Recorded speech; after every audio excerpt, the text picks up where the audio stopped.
వెంకటాపురం గ్రామంలోని 5 ఇళ్లలో నగదు బంగారం ఆభరణాలు చోరీ చేసిన దొంగలు శుక్రవారం 1 గంట సమయంలో సిరివెల్ల మండలం వెంకటాపురం గ్రామంలో రోడ్డుకు సమీపంలో ఉన్న 5 ఇళ్లలోకి దొంగలు ప్రవేశించి హిందీలో మాట్లాడుతూ ఇంట్లో ఉన్న బీరువా ఎత్తుకెళ్లి పగలగొడుతున్న శబ్దాలు వినిపించడంతో ఆ ఇంటి యజమానులు అప్రమత్తమై వారిని అడ్డుకోవడానికి ప్రయత్నించగా వారు పరారయ్యారు.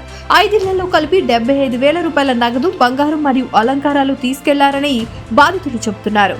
పోలీసులు కేసు నమోదు చేసి దర్యాప్తు చేపట్టారు. సిరివెల్ల మండలంలో ఒకే రోజు హత్య, దొంగల చోరీ మరియు బస్సు ప్రమాదం జరగడంతో స్థానికులు ఆందోళన చెందుతున్నారు.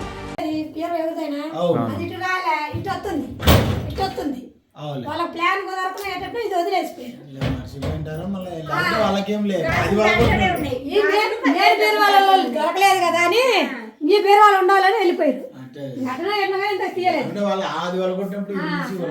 అమ్మాయి మటుకు ఈ బీరువాలు ఉన్నాయంట తీసపోయారు. దీంట్లో ఉన్నాయి